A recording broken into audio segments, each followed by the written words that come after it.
Bonjour tout le monde, ça va bien? Yes. Donc, bienvenue à cette dernière conférence de la journée sur comment l'IA transforme la première étape du chantier. Donc, on va jaser de ça avec Vincent. Bienvenue, Vincent. Bonjour. Et puis, Vincent, le président de Vitrerie Dufour, qui va nous parler un peu du projet collaboratif qu'on a fait avec eux.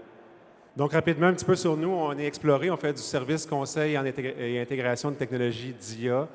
On a fait 150 projets avec le milieu manufacturier et construction.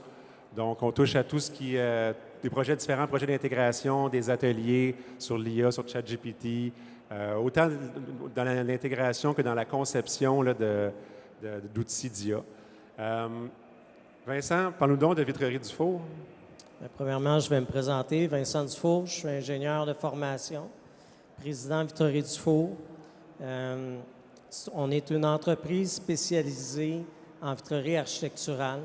On est des collaborateurs assez importants pour les entrepreneurs généraux pour l'enveloppe du bâtiment. Vitrerie Dufour, on a un focus sur la tradition, c'est-à-dire qu'on existe depuis 1904, notre existence. On vise aussi l'excellence puis l'innovation. Donc, moi, je suis la 4e génération de l'entreprise, puis on poursuit avec les mêmes buts. Fait qu'on peut quasiment dire que tu es né dans un mur rideau. Ouais, on peut. Donc, Vincent, comment tu as vu arriver l'IA dans la construction? Parle-moi un petit peu de comment tu as vu arriver ça de loin. Là. Bien, un petit peu comme vous tous, je pense que c'était en novembre 2022, ChatGPT faisait on entendait parler de ça, puis on a vu aussi l'évolution très, très rapide en 3-4 mois. Moi, c'est mon gars de TI, d'information en technologie, qui m'a parlé qu'il fallait être à l'affût de ça, qui prétendait que ça allait être un outil de travail assez important dans tout le core business. Puis, à ce moment-là, j'ai pris la décision de dire, bien écoute, je vais miser sur l'IA pour enlever des tâches cléricales qui n'ont pas de valeur ajoutée. Puis, dis-moi, parmi toutes les possibilités, parce que quand on s'est rencontrés, je t'avais montré un peu toutes les possibilités que de l'IA. On parle autant du début, l'estimation, la lecture des courriels, la facturation, tout ce qui touche la gestion de projet. Il y a plusieurs éléments dans une business de construction avec lesquels on peut mettre de l'IA. Pourquoi tu as cliqué sur l'estimation spécifiquement? Bien, nous, dans le monde de la construction, les sous-traitants, puis même les entrepreneurs généraux, l'estimation, c'est le nerf de la guerre. Fait que plus qu'on augmente notre volume d'estimation, plus qu'on a de chance d'avoir un bon chiffre d'affaires. Par contre, il ne faut jamais que ce soit au détriment de la qualité de l'estimation. Donc, moi, j'ai décidé que si un projet est mal estimé en peu de quantité, il y a aussi des risques, des pertes d'argent avec ça. Puis, nos estimateurs, il n'y a pas vraiment... Bien, il y a des formations, mais dans les entreprises comme moi spécialisées, il faut les former, les estimateurs. Donc, si demain matin, je vais augmenter mon chiffre d'affaires avec plus de soumissions, je n'ai pas nécessairement accès à une multitude d'estimateurs qualifiés. C'est pour ça que j'ai misé sur l'IA pour ce projet-là. Actuellement, c'est-tu un goulot d'étranglement dans ta business? C'est-tu quelque chose que tu te dis, il y a des projets que je ne soumissionne même pas parce que je ne sois pas la bandwidth pour le faire? Ou, Beaucoup de projets, les délais sont très courts, il faut les prioriser, il faut prioriser des secteurs, des territoires, des entrepreneurs, qui fait qu'on rétrécit nos chances parce que moins qu'on soumissionne, moins qu'on a de chances de remporter. Puis sur un projet d'estimation normale, mettons, tu sais que nous, ce qu'on cherche en IA, c'est des tâches qui sont fastidieuses, qui sont répétitives, qui n'ont pas tant de valeur ajoutée.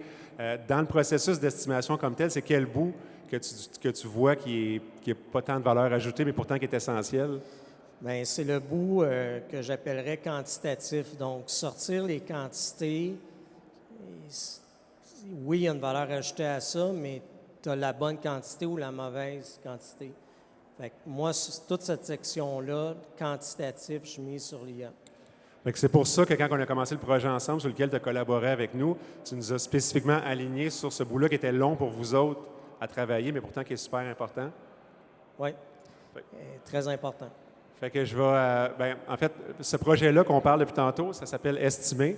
C'est un projet qu'on a commencé ensemble en décembre 2023, qui se spécialise en deux branches. Dans le fond, il y a une branche pour le manufacturier et une branche pour la construction, dans laquelle Vincent a collaboré avec nous pour la branche construction. L'idée, c'est de jumeler des experts métiers. Nous, chez Explorer, on n'est pas du monde de métier de construction, on est du monde d'IA. Donc, ça nous prend un partenaire qui connaît les règles du métier pour faire un outil qui fonctionne pour le bénéfice de tout le monde. Je vais faire rapidement, vous montrer un petit peu comment ça fonctionne. Je ne ferai pas de démo, là, juste vous donner un peu les grandes lignes. Fait que l'idée, c'est que tu commences, on vient faire l'extraction automatisée. Donc, l'outil sert à, capturer le plan PDF, le devis. Puis, après ça, quand que l'IA passe dessus, ce que vous voyez, dans le fond, à gauche, c'est le plan qui a été avalé et compris par l'IA. Fait que l'IA va aller voir si ça, c'est une légende, ça, c'est un plan d'étage, ça, c'est un plan de coupe. Il va analyser c'est quoi.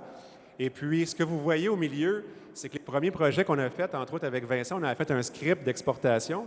Puis là, Vincent me disait, « Ouais, mais c'est bien beau, mais je ne vois pas qu'est-ce que l'IA a fait, je ne vois pas qu'est-ce qu'il a vu. » L'enjeu, c'était de montrer à l'estimateur ce que l'IA a vu. Parce qu'autrement, il va devoir tout refaire parce qu'il ne croira pas qu'est-ce qui sort à l'autre bout s'il ne voit pas le milieu. Fait que ce que vous voyez au centre, ça permet de dialoguer avec l'estimateur. Autrement dit, l'IA vient montrer à l'estimateur qu'est-ce qu'il a vu. Fait qu'il va aller faire des petites boîtes jaunes, rouges, bleues, vertes, roses, partout sur les éléments qu'il a trouvés.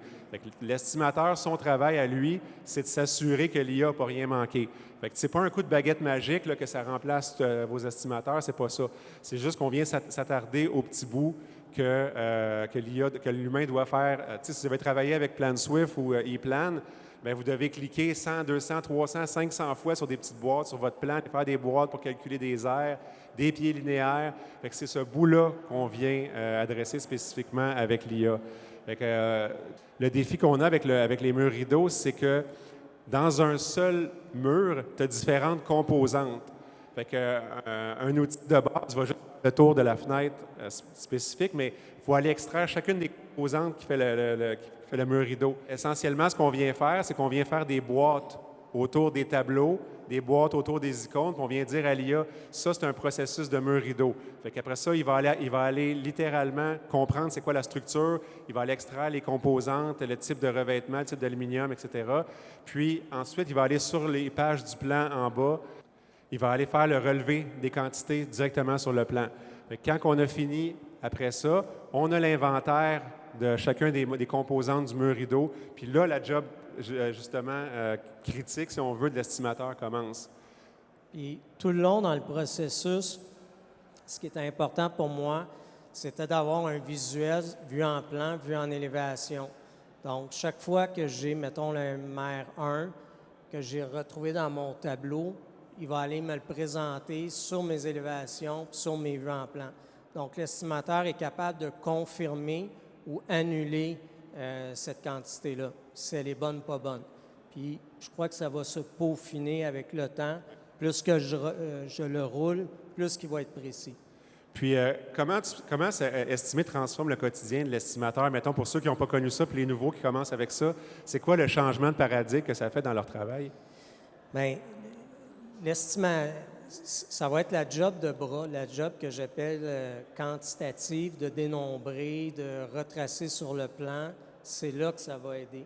Tandis que l'estimateur va pouvoir se concentrer sur la stratégie de la soumission, des produits équivalents, tout ce qui a de la plus-value pour notre client et non juste qu'il soumissionne 15 murs rideaux, je donne un prix de 15 murs rideaux. C'est au-delà de ça que l'estimateur doit aller. Je me trompe-tu en disant que cette partie-là d'extraction de ce qu'Estimé fait, c'est pas la job qu'ils aiment le plus quand tu leur... Non, c'est pas la. Puis c'est la job aussi qu'il n'y a pas tant de relève que ça. Puis s'il y en a une relève, elle n'est pas là pour longtemps parce qu'elle va aspirer à être acheteur, elle va aspirer à être gérant de projet. Donc, c'est une main-d'œuvre qui roule à ce poste-là. Fait que donc, de pouvoir extraire cette partie-là, fait qu'essentiellement, toi, comment tu estimes que ça va sur le pourcentage que tu as d'un take-off à partir du moment où tu reçois ton plan de l'entrepreneur général à ce que tu fasses ton extrait des quantités, estimer prend quelle portion de ça du travail? Facilement, selon moi, c'est les premiers 80 du temps. La deuxième partie, qui est plus dans le qualitatif de la soumission, c'est 20 Puis malheureusement, celle pas qu'on botche, là, mais on a des échéanciers de début de soumission, fin de soumission. C'est vers la fin qu'on est compressé puis qu'on n'a pas le temps d'apporter tant de valeur ajoutée. Puis c'est triste parce que c'est les derniers bouts les plus importants. Puis, comment tu vois, qu'est-ce que ça apporte, dans le fond, les estimateurs? C'est qu'ils vont pouvoir plus focusser. Toi, tu leur offres une meilleure job parce qu'ils n'ont pas besoin ils ont des outils pour faire la partie qu'ils aiment moins. Fait qu'ils vont être beaucoup plus dans la stratégie, c'est ça que je comprends? Oui, on va être capable de plus pousser la vente, plus être à l'écoute du client, ses besoins. On va être capable d'être préventif auprès des architectes, savoir il y a des confusions dans le plan, il y a des anomalies. On va poser les questions bien avant, plutôt qu'être 24 heures avant le dépôt, puis là, on pose nos questions. Souvent, ça va...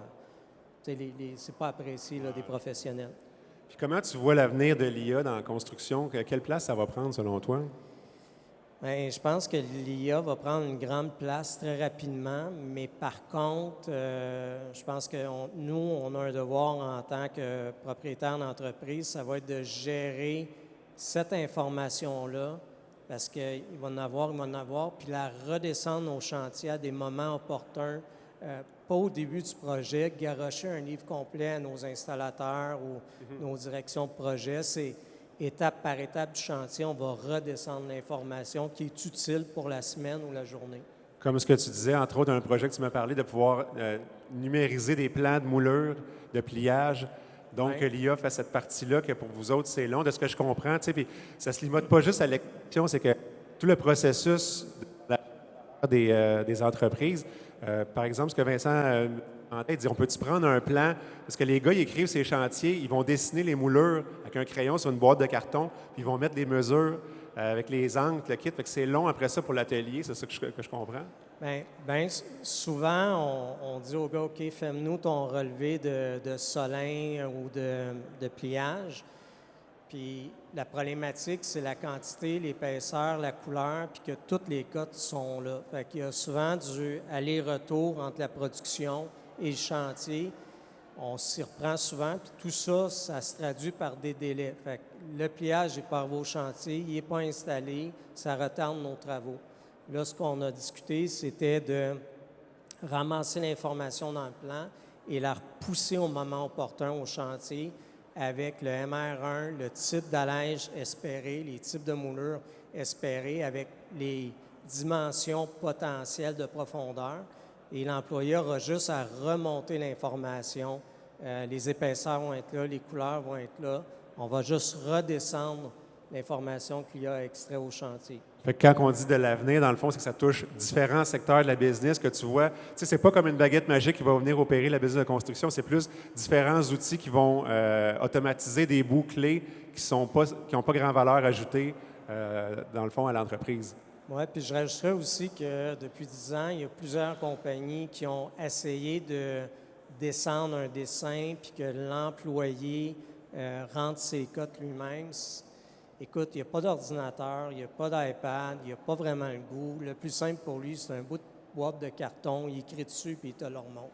Donc, on veut simplifier la production en descendant d'une façon très, très simple au chantier d'information. Ça, c'est un bon point. C'est que dans le fond, ce que Vincent a dit, c'est que l'IA vient pallier aux lacunes des humains. Si on avait un seul formulaire standard pour tous les producteurs d'aluminium qui viendraient faire ça, que tous les gars du chantier voudraient travailler sur ces outils-là, on n'aurait pas besoin. C'est juste qu'on vient patcher pour notre humanité avec des outils qui viennent automatiser des choses qu'on fait à la main, peut-être pour des bonnes ou des mauvaises raisons, mais que c'est quand même la réalité du terrain avec laquelle tu n'as pas le choix de te coller parce que c'est comme ça que les gars travaillent, puis tu ne vas pas leur imposer d'avoir un iPad pour travailler avec les mouleurs. Fait que dans les projets d'IA que nous, on fait avec les entreprises, c'est beaucoup d'automatiser des processus qui sont manuels, puis qu'avec différents outils, soit assemblés ou comme celui-là, fait sur mesure, pour faire justement ce bout de processus-là. Là. Puis en terminant, Vincent, si tu avais un conseil à offrir aux entrepreneurs, parce que je sais que on en rencontre plein au kiosque dans les événements, il y en a qui ont comme, ils savent que c'est là, ils savent qu'il faut qu'ils embarquent, mais ils restent un peu de côté. Toi, tu étais un des premiers en 2023 qui a dit, moi, j'y crois à fond, j'embarque, mais tu sais, puis quand je fais le chèque, ça veut dire que c'est un vrai commitment, c'est pas juste de dire, oui, je veux peut-être impliquer de l'IA. C'est quoi le conseil que tu aurais pour eux autres?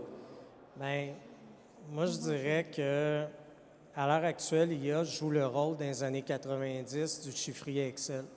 Ça veut dire que je ne sais pas pourquoi on s'en passerait, mais par contre, de l'autre côté, ce n'est pas une baguette magique. Il faut former son staff, il faut penser à nos procédures, penser à notre structure. Ça fait comme 2 ans que je ne travaille pas juste avec l'IA, que je travaille avec le ERP, que je travaille avec aussi un autre logiciel d'estimation pour que tout le monde ait des API qui se parlent. Fait que ça, il n'y a pas de baguette magique. Il faut que la direction prenne une décision puis mette ça en priorité. C'est juste que des fois, quand on monte ça, toi, tu voyais le potentiel, mais des fois, les gens, quand je monte ça, même encore aujourd'hui, ils disent hey, Burgasté, je ne savais pas que ça existait pour vrai, que ça se pouvait, ça. Puis je vois, tu sais, pour nous autres, on travaille là-dedans, puis c'est quelque chose qu'on sait que ça fonctionne, mais je pense que pour les gens terrain, de voir, il y a eu comme eu un gros jump entre Excel puis ça, là. Oui, puis je rajouterais à ce que tu dis, c'est les employés, vous allez avoir des employés réfractaires. Au début, voilà 2 ans, là, pas grand. En tout cas, mon discours, là, le monde m'écoutait, mais c'est pas tout le monde qui comprenait. 6 mois après, ça a un peu rentré, 1 an après, 1 an et demi. Après 2 ans, là, je peux dire que tout le monde a le même enlignement. Fait qu'ils utilisent ces outils-là. Fait que au début, puis dans le fond, j'imagine que tu trouves, c'est quoi la stratégie d'implantation? Tu trouves ton champion dans chaque équipe, puis c'est lui qui va être un peu le porte-étendard, c'est comme ça? Bien oui, on divise ça par secteur, puis souvent on essaie de prendre, comme dans l'installation, on va essayer d'aller chercher les gens qui sont le moins familiers avec les nouvelles technologies. Si on réussit à leur mettre comprenable pour eux, à leurs mains pour eux, pour utiliser, bien là, ça veut dire qu'on est prêt à un lancement officiel dans tout le restant du groupe. Ça prend combien de temps, mettons, à du staff, là, quand tu leur mets un nouvel outil, là, un outil technologique, là, on parle d'une semaine, 1 mois, 6 mois, selon toi, à peu près, c'est quoi le ballpark que tu vois? Un coup que l'outil est prêt, c'est une question de... Moi, je te dirais, c'est peut-être plus en mois. En mois? En mois, le premier mois, ça chiale un petit peu. Après ça commence à bien l'utiliser. Puis après ça, là, ça vient cogner dans ton bureau pour dire « OK, je suis content. C'est vrai que ça marche. » Très bien. Voilà. Merci beaucoup. Je pense que la prochaine étape, c'est le 5 à 7. Merci beaucoup. Merci à Vincent. Merci beaucoup, Vincent.